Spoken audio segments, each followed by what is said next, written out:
போலமுனது போதும். உங்க வித்தையை காட்ட தயாரா இருக்கீங்களா? முதல் நாள் பயிற்சியில என்ன விதிமுறைகளோ அதேதான் இப்போவும். உங்க உயிரை எடுக்கிறதுக்கு நாங்க தயங்குனா அந்த பெல்ஸை எடுக்க முடியாது. சரிதானே? சரியா சொன்னீங்க. ஓகே, நாம இப்ப ஆரம்பிக்கலாமா? அடிச்சுக்கிட்டே எங்க கூட மோத போறீங்களா சென்சை? வாய்ப்பில்ல. ஏன்னா ஏற்கனவே அவர் அதை படிச்சு முடிச்சிருப்பாரு. இல்ல, இன்னும் கொஞ்சம் பாக்கி இருக்கு. மோதும்போது நானும் கொஞ்சம் ஜாக்கிரதையா இருக்கிறது எனக்கு நல்லது. இந்த மிஷினை நான் உங்களுக்கு கடினமாக போறேன். என் கூட மோதுறது அவ்வளவு சுலபமா இருக்க போறதில்ல.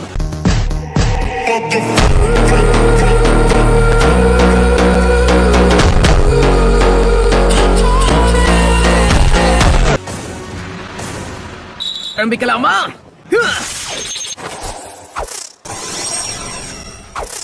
க்ளோன் ஜூட்சு. உண்மையிலே என்னால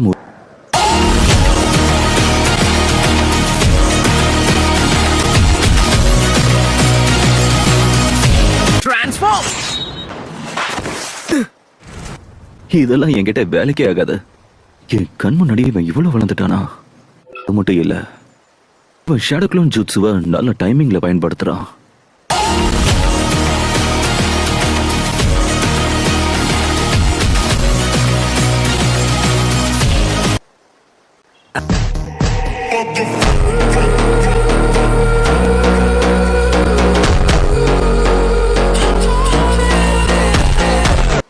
என்ன சாகுரா, இப்ப நீ என்ன பண்ண போற? வலது பக்கம் பின்னாடி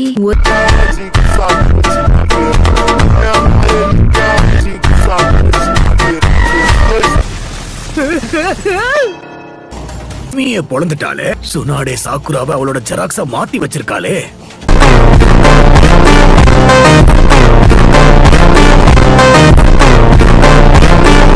உடம்புல இருக்கிற சக்கரஸை சேகரிச்சு கைக்கு டிரான்ஸ்ஃபர் பண்ணி அதை ஒரே நேரத்துல ரிலீஸ் பண்றா. சக்கரா எனர்ஜியை துல்லியமா கண்ட்ரோல் பண்றவங்களால மட்டும்தான் இதை செய்ய முடியும்.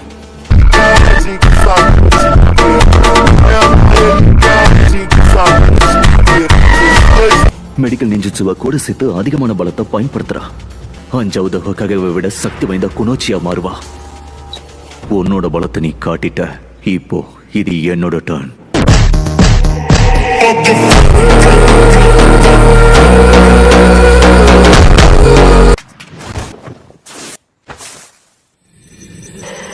இங்கதான் ஒளிஞ்சிருக்கியா? ஒரு திறமையான ஷினோபி எங்க இருந்தாலும் எதிரியோட கண்ணில் படாம ஒளிஞ்சிருக்கணும்.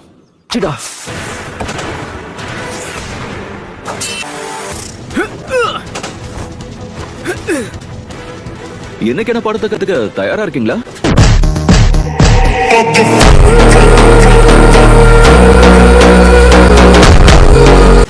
இதுதான் ஷினோ. மாட்டிக்கிட்டீங்க. ஒரு அடி விழுந்தாலும் போதும். முதல்ல நீ என்ன தொடணும் சாக்குரா.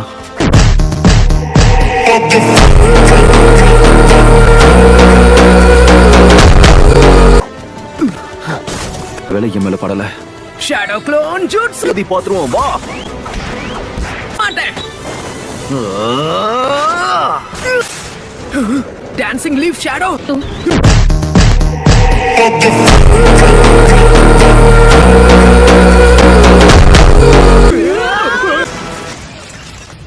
அடடா, நருட்டோ இப்ப எங்க இருக்கான்னு தெரியலையே. இதோ எங்க தான் இருக்கேன். Leaf village of.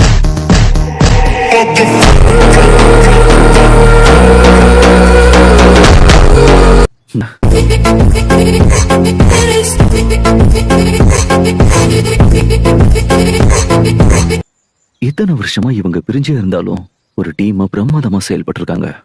Multi shadow clone ஜூட்சு.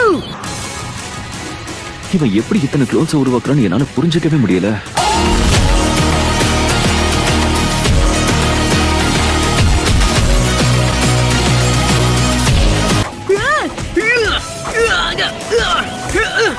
இந்த போட்டி ரொம்ப சுவாரஸ்யமா மாறிக்கிட்டு இருக்கு. நான் நினைச்சதை விட இவங்க பிரமாதமா செயல்படுறாங்க. கொஞ்சம் பொறுமையாரு. இதெல்லாம் ஒண்ணுமே இல்ல.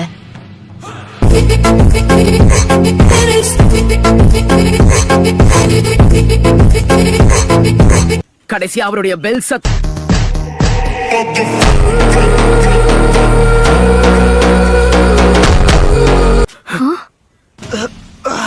எனது சாஸ்கேவா? அவனுக்கு அடிபட்டிருக்கு. பரவாயில்ல, நல்ல முயற்சிதான். சாஸ்கேவா இருந்தாலும் நான் இதெல்லாம் நம்ப மாட்டேன். Release shadow clone jutsu. Naruto, Kakashi sensei அந்த மரத்துக்கு பின்னாடி இருக்காரு. கவலைப்படாத. ரசிங்கான்.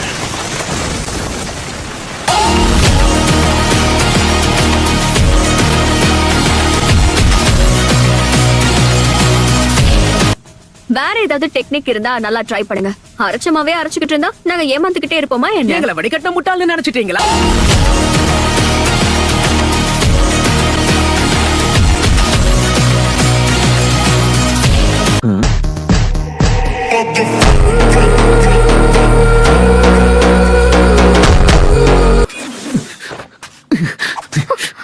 என்னதா நருட்டோவோட ஷேடோ க்ளோனும் டிரான்ஸ்ஃபர்மேஷன் ஜூட்ஸும் என் கதை முடிஞ்சதா?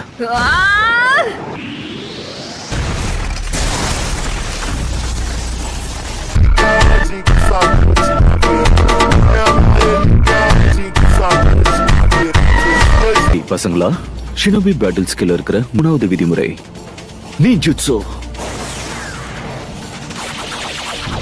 அவர் ஹேண்ட் சைன்ஸ் இவ்வளவு வேகமா இருக்கு. யாராலையும் இவ்வளவு வேகமா செய்ய முடியாது.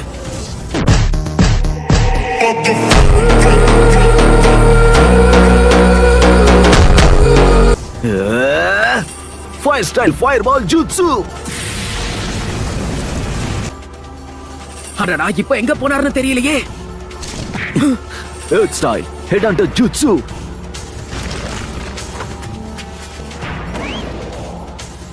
இன்னொரு shadow க்ளோனா?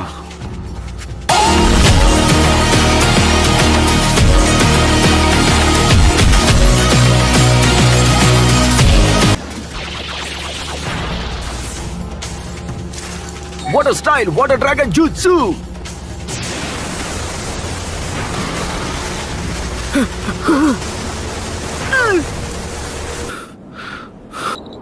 Fire style, earth style, அப்புறம் வாட்டர் ஸ்டைல் எல்லாத்தையும் பயன்படுத்துறாரே. ஒருத்தரால எப்படி இவ்வளவு வித்தைகளை பயன்படுத்த முடியுது? அவருக்கு காப்பி நிஞ்சான்னு பேர் இருக்கிறத மறந்துட்டியா?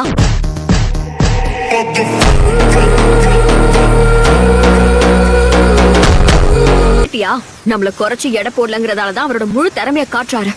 சூரியன் உதிக்கிறதுக்கு இன்னும் கொஞ்ச நேரம் இருக்குல்ல.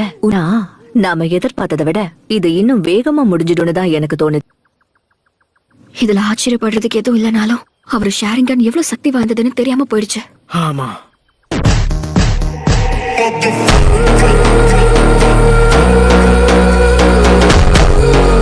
அவர் ஹேண்ட் சைன்ஸ நம்ம கண்களால சரியா பார்க்க முடியல. அத பார்க்கவே முடியலன்னா எப்படி நம்மளால தடுக்க முடியும்? ககாஷி சென்சை மாதிரி ஒருத்தர் கூட போட்டி போடுறது அவ்வளவு சுலபம் கிடையாது. அவர் ஷிகமாருவை விட புத்திசாலி, கீவாவை விட மோப்ப சக்தி ஜாஸ்தி. இவருடைய ஷாரிங்கான் சாஸ்கேவை விட சக்தி வாய்ந்தது. ராக்லியை விட சக்தி வாய்ந்த டாய்ஜுட்சு. அது மட்டும் கிடையாது, இவருக்கு அனுபவமும் ஜாஸ்தி. இவர் ஒரு சகல கலா வல்லவன்.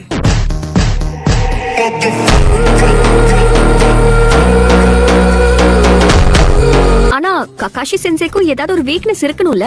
இருக்குன்னு தான் எனக்கு தோணுது. ஹே, ஒரு நிமிஷம் இரு, நல்ல ஐடியா. என் ஷாரிங்கனை இந்த அளவுக்கு வாட்டி எடுப்பாங்க நான் நினைச்சு பார்க்கல. சூரியன் உதிக்கிற வரைக்கும் அவங்க என்கிட்ட வராம பாத்துக்கிட்டா போதும்.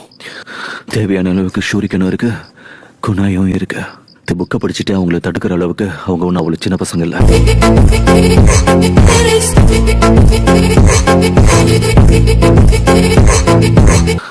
ஆனா அடுத்து என்ன நடக்கும் தெரிஞ்சுக்கிறதுக்கு ஆவலா இருக்க. முக்கிய கதாபாத்திரத்தோட முகத்திலேயே கிழிக்க போறாங்க. ஆனா யாரு என்ன தெரிஞ்சுக்கிறதுக்கு ஆவலா இருக்க. தெரிஞ்சுக்காம இருக்க முடியும். நேரம் வந்து தாக்குறீங்களா? நான் சொல்றத கவனமா கேளுங்க ககாஷி சென்சை. அந்த புக் கிளைமாக்ஸ்ல இருக்கிற ட்விஸ்ட் என்னங்கிறது எனக்கு நல்லாவே தெரியும். என்ன? இல்ல, வேண்டாம், நான் அதை கேட்க மாட்டேன்.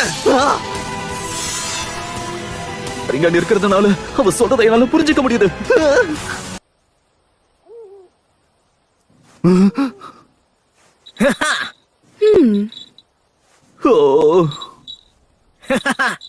ஒரு நெஞ்சாவா நீங்க இதையும் எதிர்பார்த்திருக்கணும். அப்படிதானே சென்சே?